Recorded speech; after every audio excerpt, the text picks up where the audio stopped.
Alright guys, buckle up because today is a day that I'm going to tell you a story of epic proportions. This all began February last year. In February, I decided to give blood, and this was the second time that I had given blood. Needless to say, I was drinking water, I felt like my hemoglobin was really high, so giving blood was going to be awesome.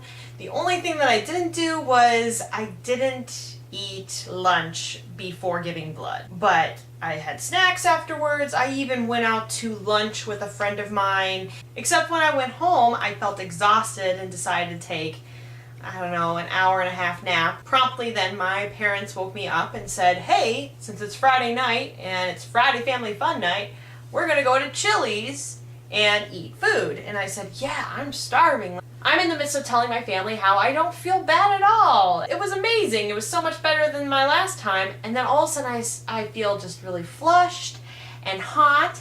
And the last thing I remember is pulling off my gloves. My sister notices that I'm leaning up against her and thinks that I am just joking with her.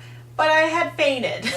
And so they slowly lowered me to the ground. I woke up to my dad, wide-eyed. They're handing me orange juice that they probably use for their margaritas. But I still feel bad. I still feel nauseous. So we end up ordering our food and my mom drives me home. And that was the first time I ever fainted in my life. A month later, I ended up with a cold. And it was one of those colds where, I don't know, I just felt nauseous, didn't want to eat or anything. So that night, I just laid in bed and my mom tried to give me soup because my mom is so awesome and is really caring and all that. And so the next morning I wake up and I'm starving. I try to go downstairs to get myself a bowl of cereal. I end up collapsing again at our countertop. My sister was really concerned and we went to the doctor and he said, oh, it's because your blood sugar was low.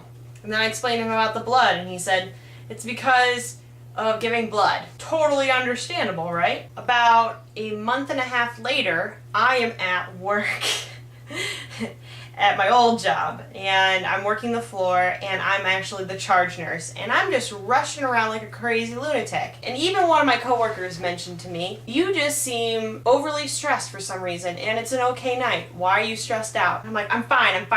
We end up with an admission and the nurse is really busy, so I decide to help out. So we have these WOWs, these workplaces on wheels. Because we can't call them cows because patients thought we were referring to them when we said go grab the cow, which is a computer on wheels. So we call them WOWs. Anyway, so I wheel it into this patient's room and this patient is here for some sort of abdominal pain and I go through the routine I usually go through.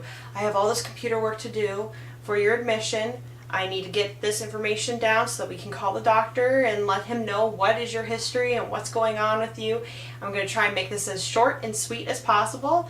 Please hang in there with me. I start going through these questions and I'm about halfway through the patient health profile and I start to feel really hot and really thirsty and nauseous to the point where I was like, well, I can't tell the patient I want to sit in the room because that'll just make me look like I'm lazy. But to the point where I felt like I really needed to get a glass of water. So I say to the patient, I'm sorry, I need to just take a break real quick. I will be right back. Last thing I remember is walking out the doorway of the patient's room. Next thing I know, I'm waking up and this patient is leaned down on the ground, shaking me awake and saying, are you okay? Are you okay? Let the irony just sink in for a second. The nurse has collapsed on the ground and the patient is the one saying, are you alright? And reviving them. Some of the patients that were able to ambulate, they're peeking out in the hallway, looking at me. Apparently, one of the patients at the other end of the hall said he felt his wall shake when I hit the wall. I've been sharing with you guys some of my idiosyncrasies, and one of them is that I get embarrassed really easily, even when it's something that isn't really my fault.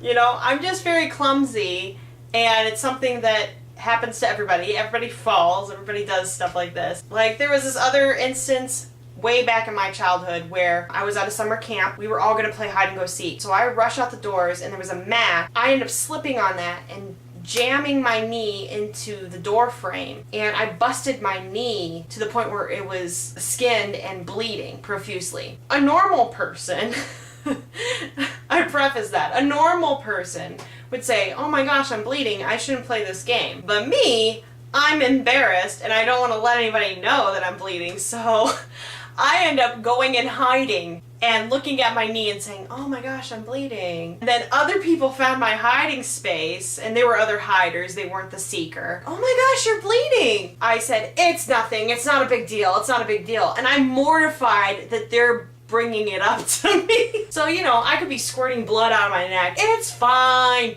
It's merely a flesh wound. So they end up saying, we need to take you to our emergency room. And I'm like, it's fine, I can go back to work. And they're like checking my blood sugar, they're checking my vital signs. A friend of mine is saying, I need the passcode to your phone so I can call your mom, let her know that you fell. And it was just the whole time just mortified. I had to literally tell this story to at least 4 more people. I had to tell it to the doctor, I had to tell it to the nurse who was taking care of me, I had to tell it to the nurse who was doing my patient health profile. I ended up being in a bed between a lady who had overdosed on medications, and so they were trying to give her charcoal. And then I also had a psych patient on the other side in 4-point leathers. Yeah, I sort of apologized to my family and said, this is not how I wanted you to be introduced to my workplace. At the time, it wasn't so funny, but it's really funny now to me. Before any of you are like, oh my gosh, you fainted all those times, like, are you okay? I had like a total workup and everything's fine. Just funny that my doctor